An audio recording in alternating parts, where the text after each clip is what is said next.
And those so many people, if you go through the history of Islam, you know that many became Sahaba. In fact, the true love stories. If you want to know the true love stories, there's no point in watching Bollywood movies. Bollywood movies and all those movies that may present, that may offer you some stories, all are made up, cooked up stories. We all know that. Those are not real. But even those stories that, initially starts with a lot of hatred and conflict and ends up in love. But the true literal love, if you want to know, the best place to search is about the life of the Sahaba. Because they loved Prophet Sallallahu Alaihi Wasallam the maximum. But after hating the Prophet Sallallahu Alaihi Wasallam the maximum as well. Many Sahaba, when they declare their love to the Prophet Sallallahu Alaihi Wasallam, they would use the word Ya, O Prophet of Allah. Your face was the face that I hated the most to see. But now your face is the face that I love the most to see. So this is how it transforms. From la, negativity, no, it comes to illallah, yes, Allah. There's no God, but Allah is there. There's hatred, then comes to the love. So when you see or read around so many people, they like Islam, they hate Islam, they issue statements and policies against Islam, hang on for a bit. Allah might bring hidayah to them. Things start with this negativity. Okay? In Urdu there is a saying. I'm not a person who is expert in Urdu. Rangilati hai hina, patthar pe gislane ke baat. That means, I know, people use henna. Henna, I use for my beard. Girls use for their hands and fingers. Now this henna, these days they get it as powder.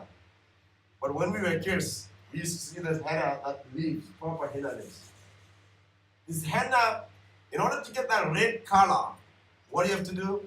If you just put that leaf like this, it won't work. You have to crush it. You have to crush it. The more you crush and make it, grain it, that actually gives you color.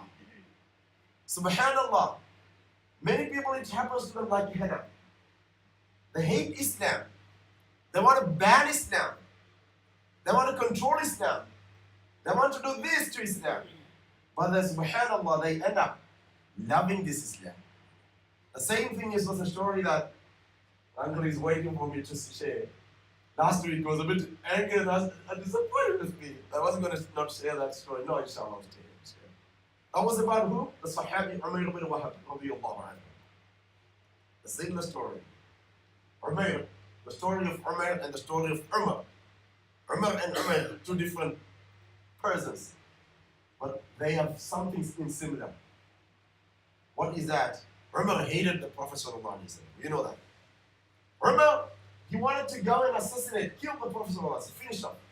And he was irresistible, very strong now. So he took the sword and went out, and he was interfered by someone, and he had to go to his sister's house, where his sister had already become Muslim. And he went there and he heard the reading of the Quran. It's a long story. He got his sword. And when he heard the beautiful verses of the Quran, Umar completely transformed. From hatred, it moved to love. Then he became one of the best defenders or the lovers of the Prophet ﷺ, the second Khalifa. Umar went out with what mission? Umar, he was so disappointed with Muslims, with Muhammad ﷺ, especially after the Battle of Badr. Because Battle of Badr was a humiliation for the Kuffar of Mecca. So they had this meeting. Umar and his close friend Safwan ibn Umayyah, they were sitting, I didn't say that bit of that story, sitting next to Hijr, Ismail, Kaaba. They were sharing, they were going through these all terrible memories of what happened in Badr. They said that the life has no taste. The life, it tastes so bitter after this humiliation we faced at the hands of Muslims and Muhammad in Medina. And my son, Umar said, my son whose name is Wahab, just like his dad's name was Wahab, he is now, actually, he's now as a captive in Mecca, in Medina with the Muslims. My son is in their hands. And Safwan said that they killed my dad, Umayyah. Umayyah was one of the leaders of Mecca. They killed him. What is the taste of this life? We have to take it away. So Umar said to Safwan, listen, I would have gone and gotten off Muhammad. Only problem is, I may not come back. But if I don't come back, I have a lot of things that I owe to people, my family, my wife, my children to take care of. That's all my concern. Safwan said, don't worry, brother. Don't worry, my friend. Listen to me. Don't worry, I will take care of all your loan. Your loan will be paid off. Your children, your family will be looked after just like my children. And they will have share in my wealth. But just go for this mission. Go and get rid of Muhammad. So Umar said, don't tell anyone. I'm going to do this. Keep this as a secret. I will come with this beautiful news for you. That I killed Muhammad. Umar now set up, take his sword, put in the poison. One touch, one cut, will die because it's a kind of terrible poison that the sword, the liquid. He did the sword, now he's going. He didn't, he reached in Medina, that's where he stopped his story. When he arrived in Medina, yes, the Prophet ﷺ, he is there, in one of his houses, places. Umar ibn Khattab radiallahu anhu and the Sahaba sitting outside, they were also analyzing, reflecting, going through that scenes and stories of Battle of Badr and praising Allah subhanahu wa ta'ala. They were sharing, just look, Allah, how Allah has helped us, thanking Allah for all these things. Then they saw this man coming. And that was the most dangerous man, venomous man, Umar. Umar is known as Shaitan of Quraysh. That's how his title was given. Because it was so terrible. Umar said, this Umar is here. I don't think he's here for anything good. He is here for something nasty. So we have to stop him. Umar ran inside the Prophet ﷺ and said, Ya Rasulullah, Umar is here. Most likely with some sinister motive, some bad intention to do something. The Prophet ﷺ said, let him come in. Let him come in. Don't stop him. Now there is no, can't argue anything back to the Prophet ﷺ. Once he says yes, he went out. Umar said to his friends, other Sahaba, look, you go inside and sit, go around and sit around the Prophet ﷺ in case this man, this nasty man does something wrong, evil to the Prophet, you stop him and defend the Prophet. And Umar, he caught this man and he put his sword in the way he was putting the sword. He turned to this man and said, look, I'm going to take you to the Prophet, but like this. I'm not going to allow you to have your sword in your hand. Who knows what is your motive is? He said, look, come on, leave me. I've got no problem. I'm just, my son is here. My son is a captive here. He's arrested, so I just want to release him. He's in the jail. So that's it. Okay, I understand, but I won't allow you to use your sword. Let's go in. And the Prophet saw Umar was holding tightly Umar, and he's fully prepared. Umar was prepared. If anything, this guy wants to do anything, yes. I'm finished, man. The Prophet said, Umar, relax. Leave him. Let him come in. Leave him, don't worry. And that's so comfortable, confident. And then he came. Then he said, good morning. And Amaka bis sabah. Or Amaka, something like that is sabah. Good morning. Exactly the expression. Good morning for you. The Prophet said, Allah has blessed us with a better greeting. And that greeting is the greeting of Jannah. Assalamu alaikum. Then he said, Umar said, oh Muhammad, I don't know, I'm very new to these things, I don't know all these things.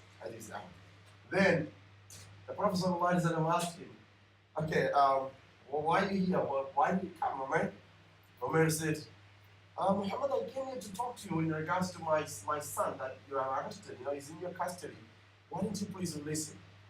Prophet said, oh man, so if that is the case, why do you need this sword with you? Why did you carry a weapon? When you're coming to talk to us, you will not be carrying your weapon. He said, oh Muhammad, this sword is useless when it comes to fighting with you guys. So many swords we have, but we couldn't win. So this sword doesn't make any sense. So you know that I'm just carrying it because, for my protection on my way. Prophet said, oh man, tell me honestly, what brought you here? That's it. So what about that meeting you had with the Safwan in Mecca? You were sitting next to Kaaba and you were talking about it, and you wanted to take revenge on for what happened to you, your son, and Safwan's death, and all these things. What about that discussion? And you promised to Safwan that you would come and kill me. And Safwan promised that he will pay off all your debt and everything, will take care of everything. And you remember, Allah is protecting, Allah is being.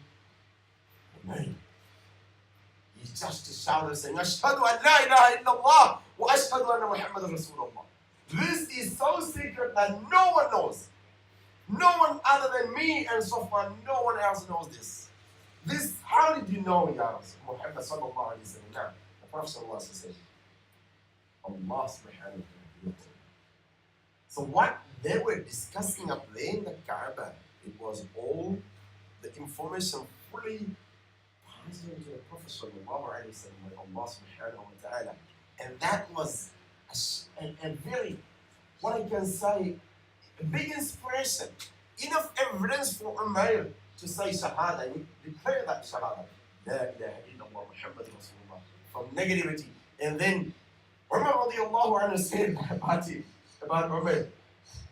This was a bit funny, but he said that a pig's head would have been more loved to me than seeing the face of Umayr. That was the state. When I saw him, I wish that I should have seen a pig rather than seeing him, because that much I hated him. But now, I loved him more than my own son. This is the love of man. Now I love him more than my own son. I love to see him more than that I love to see my son. Umar ibn Wahb radiyallahu anhu, he accepts Islam after that much hatred. And then now he loves the Prophet sallallahu alayhi wa sallam. He said, Ya Rasulullah, I feel so guilty and bad for what I did. When you were there, sallallahu alayhi wa sallam, in Mecca, I troubled you.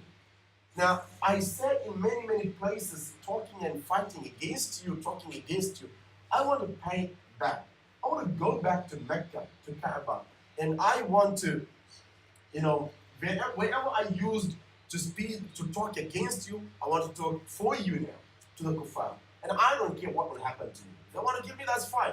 But I am going to change the whole story. I'm going to fix it up. I said so many bad things about you, Ya Rasulullah. Give me promise that I'll go and do that. Then the Habib sallallahu alayhi wa sallam released his son, by the way, Umar ibn Wahb. He went back to Mecca, and before that there was a bit of funny thing. That Safwan ibn Umayyah, he was so happy. He was eagerly waiting for the news to come from Medina. And he told everyone who was grieving from what happened, from the result of Battle of Badr. Many people in Mecca, all the thugs and big leaders, they were all grieving, including Abu Jahl died, got killed, the dad got killed. They were all in upset. And as Safwan would go to them and say, don't worry, you're going to get a beautiful news coming up from Medina. They said, what is that news? Oh, don't ask me. That's a secret, I won't tell you that. But you will hear some very interesting. That will make every one of you happy. A news is coming. What was the news he was waiting for? Muhammad will be killed. Because he sent Umar to kill Muhammad sallallahu alayhi wa sallam. That was what he was waiting for. After a few weeks or months, yes, someone comes, Safwan said, hey, I haven't been hearing any stories from Medina. What is happening? So what are you talking about? Are you talking about Umar, your friend? Yes. Well, he's with Muhammad now. He has joined them. He came here, you didn't know that? He came here, he was earlier, and said, he cheated me. He cheated me. No, in fact, he didn't cheat. SubhanAllah, you know the beautiful story how Safwan ibn Umayyah himself benefited from Umar ibn Wahb. Safwan also was, as you can see now, as you heard now, Safwan hated Islam. He said, La to Islam, no to Islam. He said, La to Muhammad Rasulullah sallallahu alayhi wa sallam. But finally, from La, no, to move ilaha illallah, except to Allah. They accepted Allah subhanahu wa ta'ala after having those who came late. My point that I started with was that, by the believers, that the La ilaha illallah tells us it is likely that people will have negativity, negative thinkings, negative understanding about Islam initially.